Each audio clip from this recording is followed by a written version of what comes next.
ओम नमः शिवाय। हर हर महादेव। तो जितनी कथा हमने कर ली थी, अब हम उसके आगे की कथा कहेंगे।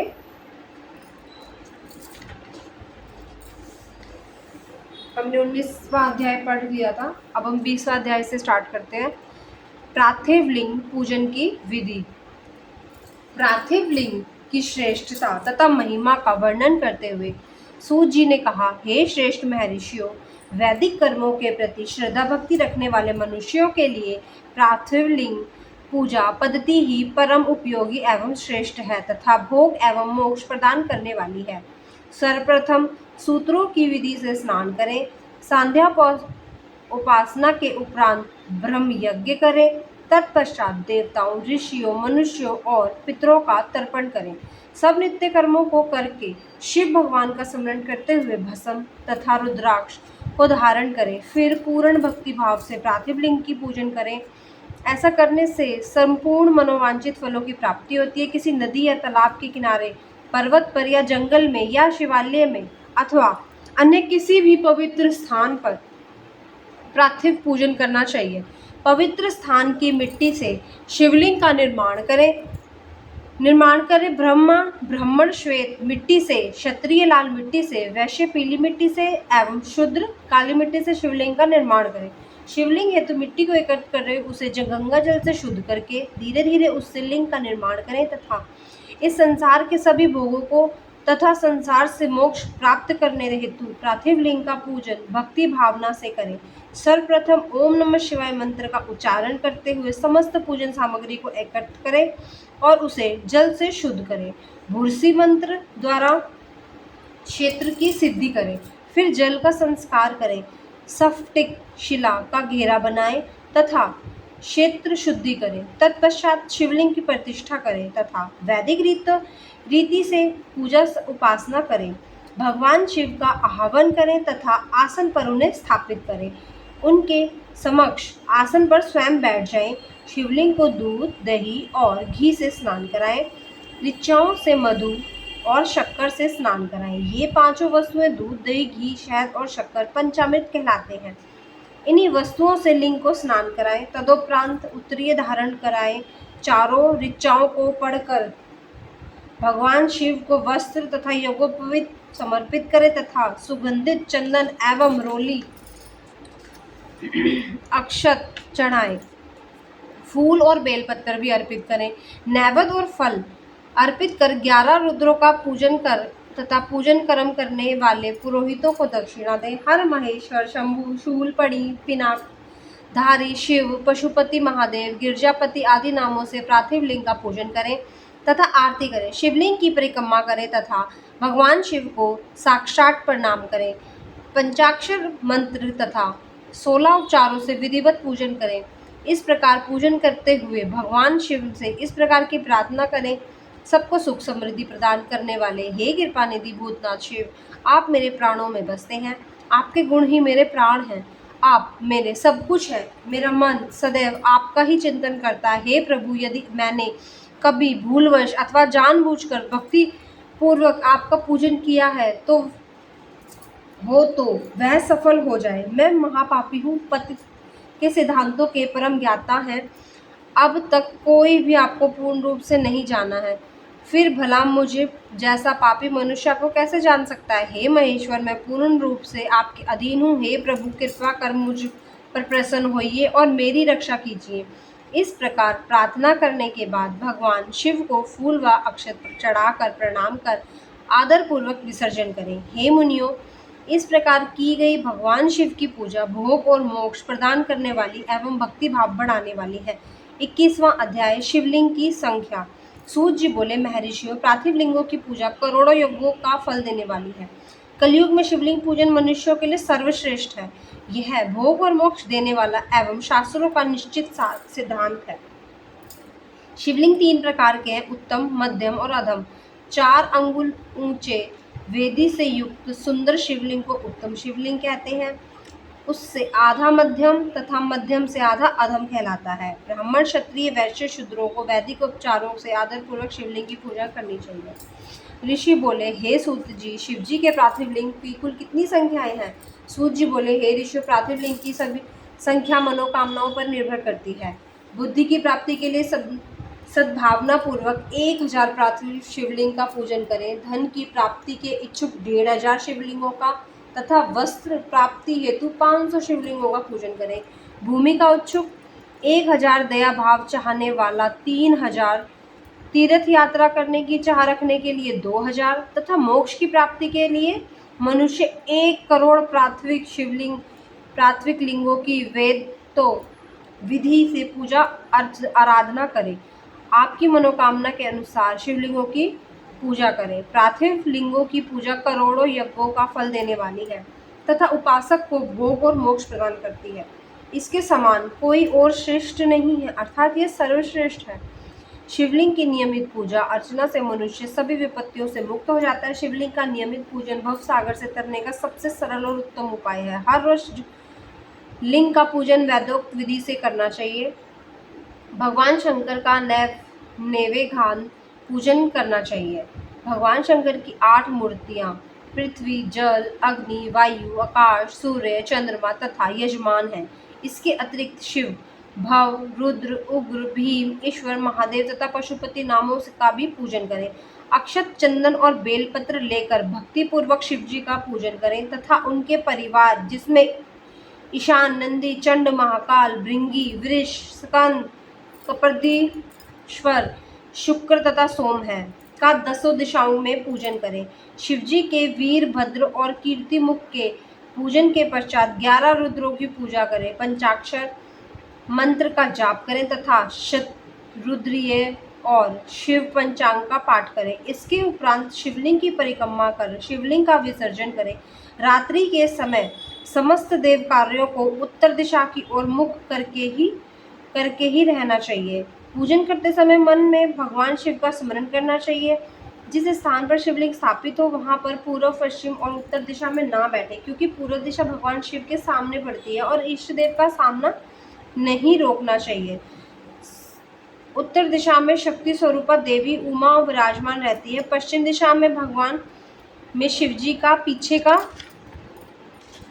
भाग है और पूजा पीछे से नहीं की जाती, इसलिए दक्षिण दिशा में उत्तराभिमुख होकर बैठना चाहिए।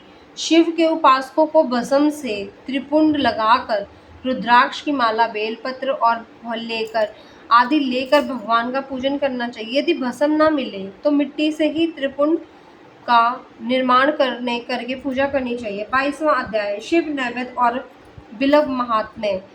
ऋषि बोले, हे सूत जी, हमने पूर्व में सुना है कि शिव का नैवेद्य ग्रहण नहीं करना चाहिए। इस संबंध में शास्त्र क्या कहते हैं, इसके बारे में बताइए तथा बिल्व के महात्म्य को हम स्पष्ट करें। सूत जी ने कहा, हे मुनियों, आप सभी शिव का व्रत का पालन करने वाले हैं, इसलिए मैं आपको प्रसन्नता पूर्वक सारी बातें बताता हूँ।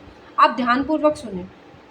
भगवान शिव के भगत को जो उत्तम व्रत का पालन करता है तथा बाहर भीतर से पवित्र व शुद्ध है, अर्थात निष्काम भावना से भगवान शंकर की पूजा अर्चना करता है, शिव नैवेद्य का अवश्य भक्षण करना चाहिए, क्योंकि नैवेद्य को देख लेने से ही सारे पाप दूर हो जाते हैं। उसको ग्रहण करने से बहुत से पुण्यों का फल मिलता है।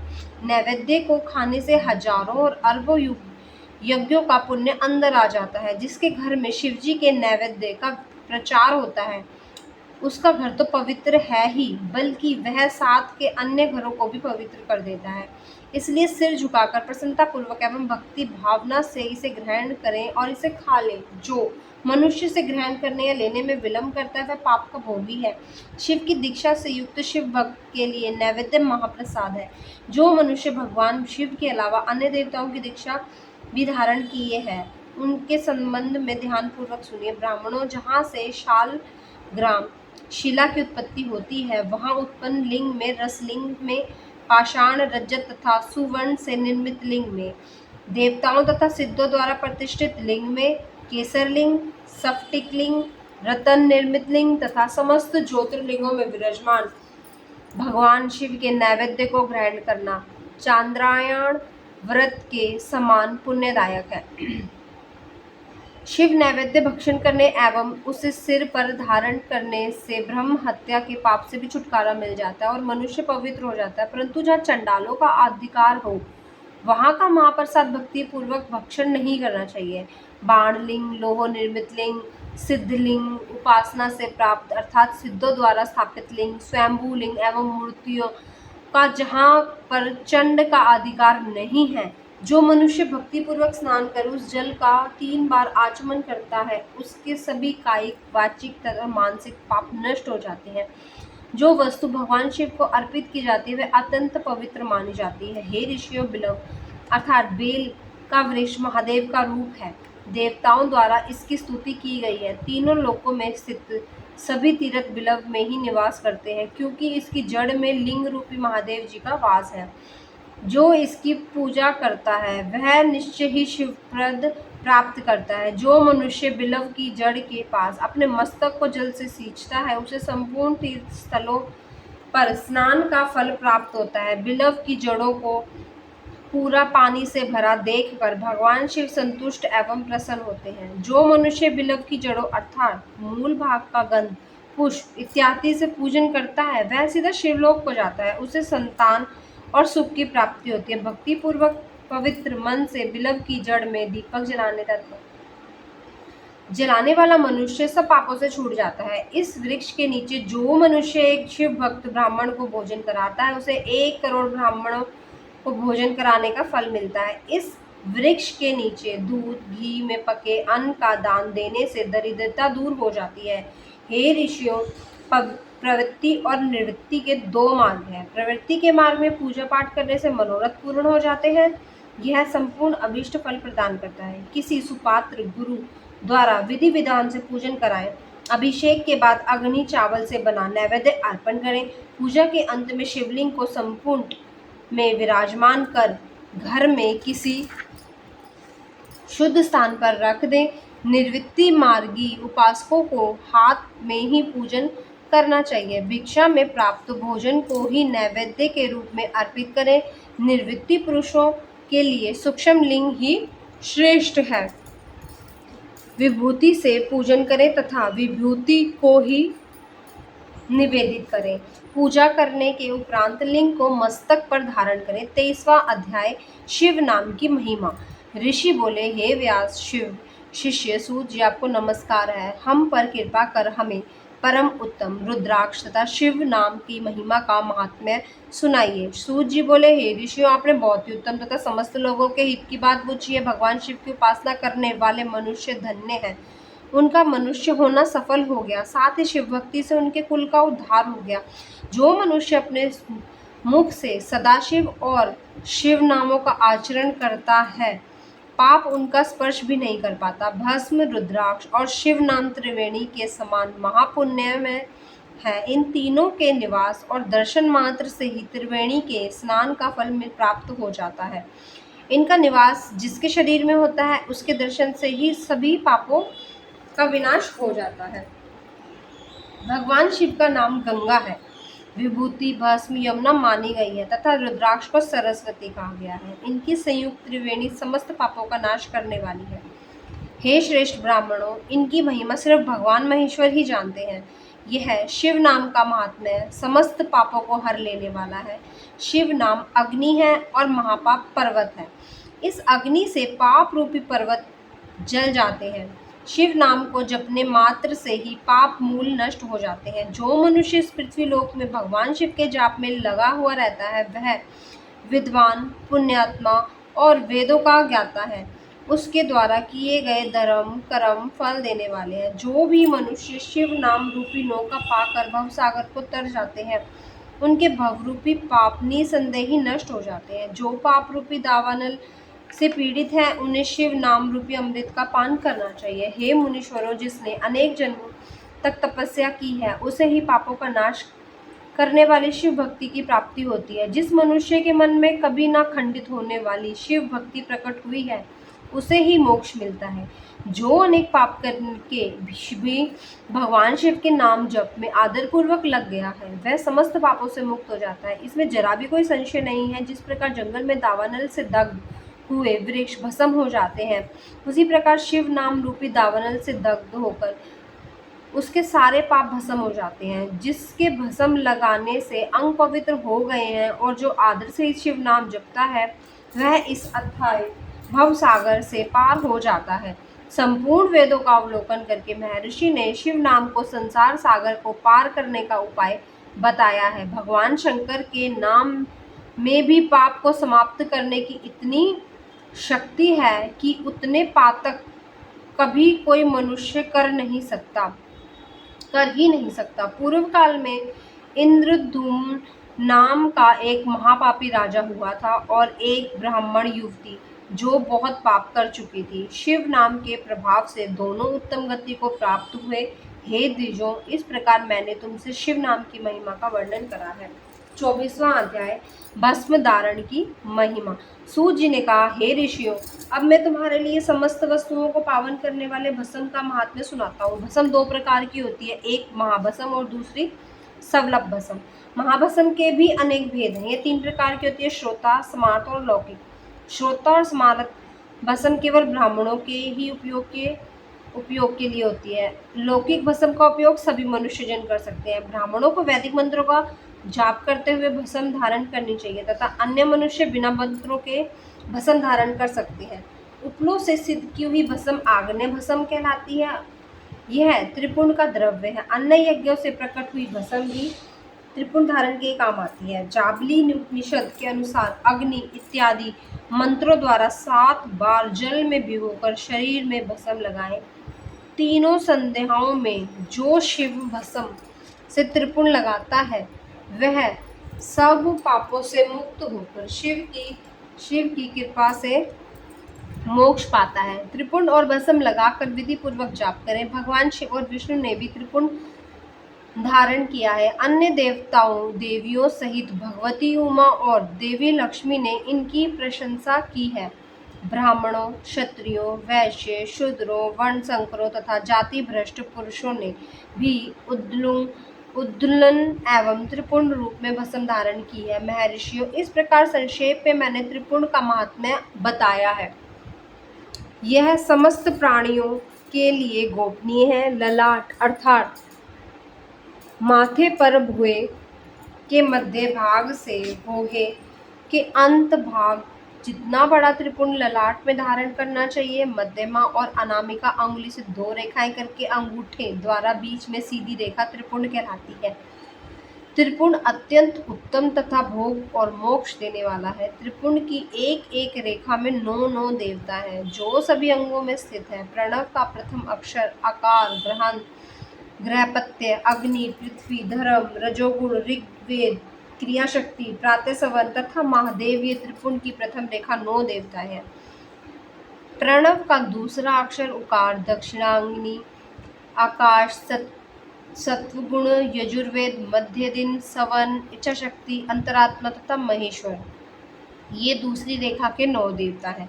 प्रणव का तीसरा अक्षर मकार, आह्वनीय अग्नि, परमात्मा, तमोगुण, भूमलोक, ज्ञान शक्ति, सामवेद, तृतीय सवन तथा शिव, ये तीसरी रेखा के 9 देवता हैं। प्रतिदिन स्नान से शुद्ध होकर भक्ति भाव से त्रिपुंड में स्थित देवताओं को नमस्कार कर त्रिपुंड धारण करें तो भोग और मोक्ष दोनों की प्राप्ति होती है। भस्म को 32, 16, 8 अथवा 5 स्थानों में धारण करें। सिर, माथा, दोनों कान, दोनों आंखें, नाक के दोनों नथुने, दोनों हाथ, मुंह, कंठ, दोनों कोहनी, दोनों भुजदंड, हृदय, दोनों बगल, नाभि, दोनों अंडकोश, दोनों उरु, दोनों घुटने, दोनों पिंडली, दोनों जांघों और पांव आदि 32 अंगों में क्रमशः अग्नि, वायु, पृथ्वी, देश, 10 दिशाएं, 10 दिक्पाल, 8 वसुंधरा, ध्रुव, सोम, आम, अनिल, प्रातःकाल इत्यादि का नाम लेकर भक्ति भाव से त्रिपुंड धारण करें अथवा एकाक्षित हो 16 स्थान में ही त्रिपुंड धारण करें। सिर, माथा, कंठ, दोनों कंधे, दोनों हाथ, दोनों कोहनी, दोनों कलाइयां, हृदय, नाभि, दोनों पसलियां एवं पीठ में त्रिपुंड लगाकर इन 16 अंगों में धारण करें। तब अश्विनी कुमार, शिव शक्ति, रुद्र, ईश, नारद और वामा आदि 9 शक्तियों का पूजन करके उन्हें त्रिपुंड में धारण करें। सिर बालों दोनों कान, मुंह, दोनों हाथ, हृदय, नाभि, उर्युग्ल, दोनों पिंडली, दोनों पांवों। इन 16 अंगों में क्रमशः शिव, चंद्रमा, रुद्र, ब्रह्मा, गणेश, लक्ष्मी, विष्णु, शिव प्रजापति, नाग, दोनों नाग, कन्या, ऋषि कन्या, समुद्र तीर्थ इत्यादि के नाम स्मरण करके त्रिपुण भस्म धारण करें। माथा, दोनों कान, दोनों कंधे, छाती, नाभि एवं भ्रूण अंग आदि 8 अंगों में सप्तऋषि ब्राह्मणों का नाम लेकर भस्म धारण करें, अथवा मस्तक, दोनों भुजाएं और हृदय, नाभि, इन 5 स्थानों को भस्म धारण करने के योग्य बताया गया है। देश तथा काल को ध्यान में रखकर भस्म को अभिमंत्रित करना चाहिए तथा भस्म को जल में मिलाना चाहिए। त्रिनेत्रधारी, सभी गुणों के आधार तथा सभी देवताओं के जनक और ब्रह्मा एवं रुद्र की उत्पत्ति करने वाले परमात्मा शिव का ध्यान करते हुए ओम नमः शिवाय मंत्र को बोलते हुए अब माथे एवं अंगों पर त्रिपुंड धारण करें। 25वां अध्याय रुद्राक्ष महात्म्य। सूत जी कहते हैं, महाज्ञानी शिव स्वरूप शौनक, भगवान शंकर के प्रिय रुद्राक्ष का महात्म्य मैं तुम्हें सुना रहा हूँ। यह रुद्राक्ष परम पावन है। इसके दर्शन, स्पर्श एवं जप करने से समस्त पाप नष्ट हो जाते हैं। इसकी महिमा तो स्वयं सदाशिव ने संपूर्ण लोकों के कल्याण के लिए देवी पार्वती को सुनाई है। भगवान शिव बोले, हे देवी, तुम्हारे प्रेम वश भक्तों के हित की कामना से रुद्राक्ष की महिमा का वर्णन कर रहा हूँ। पूर्व काल में मैंने मन को संयम में रखकर हजारों दिव्य वर्षों तक घोर तपस्या की। एक दिन अचानक मेरा मन शुद्ध हो उठा और मैं सोचने लगा कि मैं संपूर्ण लोकों का उपकार करने वाला स्वतंत्र परमेश्वर हूँ। अतः मैंने लीलावश अपने दोनों नेत्र खोल दिए। नेत्र खुलते ही मेरे नेत्रों से जल की झड़ी लग गई। उसी से गौड़ देश से लेकर मथुरा, अयोध्या, काशी, लंका, मल्याचल पर्वत आदि स्थानों पर रुद्राक्षों के पेड़ उत्पन्न हो गए। तभी से इनकी महात्म्य बढ़ गया और वेदों में भी इनकी महिमा का वर्णन किया गया है। इसलिए रुद्राक्ष की माला समस्त पापों का नाश कर भक्ति युक्त मुक्ति देने वाली है। ब्राह्मण, वैश्य, क्षत्रिय और शूद्र जातियों में जन्मे शिव भक्त सफेद, लाल, पीले व काले रुद्राक्ष धारण करें। मनुष्य को जाति अनुसार ही रुद्राक्ष धारण करना चाहिए। आंवले के फल के बराबर रुद्राक्ष को श्रेष्ठ माना जाता है। बेर के फल के बराबर को मध्यम श्रेणी का और चने के आकार के रुद्राक्ष को निम्न श्रेणी का माना जाता है। हे देवी, बेर के समान रुद्राक्ष छोटा होने पर भी लोक में उत्तम फल देने वाला तथा सुख सौभाग्य की वृद्धि करने वाला होता है। जो रुद्राक्ष आंवले के बराबर है वह सभी अनिष्टों का विनाश करने वाला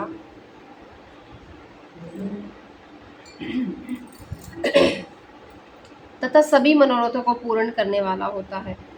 रुद्राक्ष जैसे छोटा छोटा होता है, जैसे जैसे छोटा होता है वैसे वैसे अधिक फल देने वाला होता है। पापों का नाश करने के लिए रुद्राक्ष धारण अवश्य करना चाहिए। यह संपूर्ण अभीष्ट फलों की प्राप्ति सुनिश्चित करता है। लोक में मंगलमय रुद्राक्ष जैसा फल देने वाला कुछ भी नहीं है। समान आकार वाले चिकने, गोल, मजबूत, मोटे, कांटेदार रुद्राक्ष, उभरे हुए छोटे छोटे दानों वाले रुद्राक्ष सब मनोरथ सिद्धि एवं भक्ति मुक्ति द्वायक हैं, किंतु कीड़ों द्वारा खाए गए टूटे फूटे कांटों से युक्त तथा जो पूरा गोल ना हो, इस प्रकार के रुद्राक्षों को त्याग करें। जिस रुद्राक्ष में अपने आप डोरा पिरोने के लिए छेद है वही उत्तम माना गया है। जिसमें मनुष्य द्वारा छेद किया हो उसे निम्न मध्यम श्रेणी का माना गया है। इस जगत में 1100 रुद्राक्ष धारण करे मनुष्य जो फल पाता है उसका वर्णन नहीं किया जा सकता। भक्तिमान पुरुष 550 रुद्राक्ष के दानों का मुकुट बना ले और उसे सिर पर धारण करे। 360 दानों का हार बना ले। ऐसे 3 हार बनाकर उनका यज्ञोपवीत धारण करे।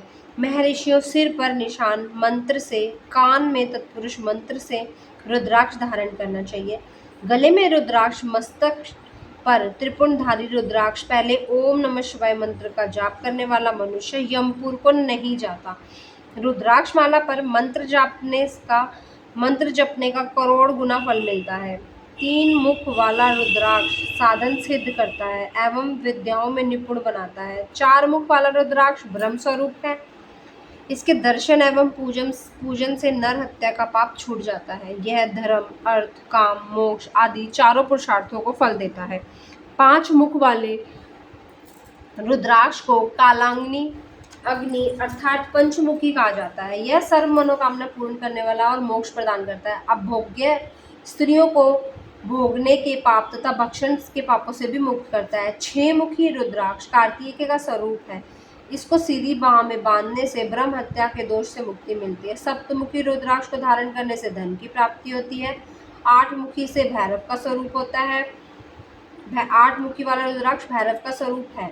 इसे धारण करने से आयु लंबी होती है और मरने पर शिव पद प्राप्त होता है। 9 मुख वाले रुद्राक्ष भैरव तथा कपिल मुनि का स्वरूप माना जाता है और भगवती दुर्गा इसकी अधिष्ठा देवी मानी गई है। इसे बाएं हाथ में धारण करने से समस्त वैभवों की प्राप्ति होती है। 10 मुख वाला रुद्राक्ष साक्षात भगवान विष्णु का रूप है। इसे धारण करने से सभी मनोरथ पूर्ण हो जाते हैं। 11वां मुख वाला रुद्राक्ष रुद्र रूप है। इसको धारण करने से मनुष्य को सब स्थानों पर विजय मिलती है। 12 मुख वाले रुद्राक्षों को बालों में धारण करने से मस्तक पर 11 सूर्यों के समान तेज प्रताप प्राप्त होता है। 13 मुख वाले रुद्राक्ष को विश्व देवों का स्वरूप है। इसे धारण करने से सौभाग्य और मंगल का लाभ मिलता है। 14 मुख वाले रुद्राक्ष साक्षात शिव का स्वरूप है।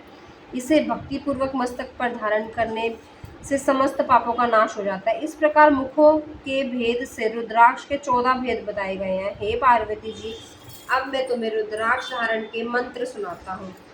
ओम ह्रीं नमः, ओम नमः, क्लीं नमः, ओम ह्रीं नमः, ओम ह्रीं नमः, ओम ह्रीं हूं नमः, ओम हूं नमः, ओम हूं नमः, ओम हूं नमः, ओम हाँ हूं नमः, ओम ह्रीं हूं नमः, ओम हूं नमः, ओम क्रोम श्रो नमः तथा ओम श्रीं ओम ह्रीं नमः।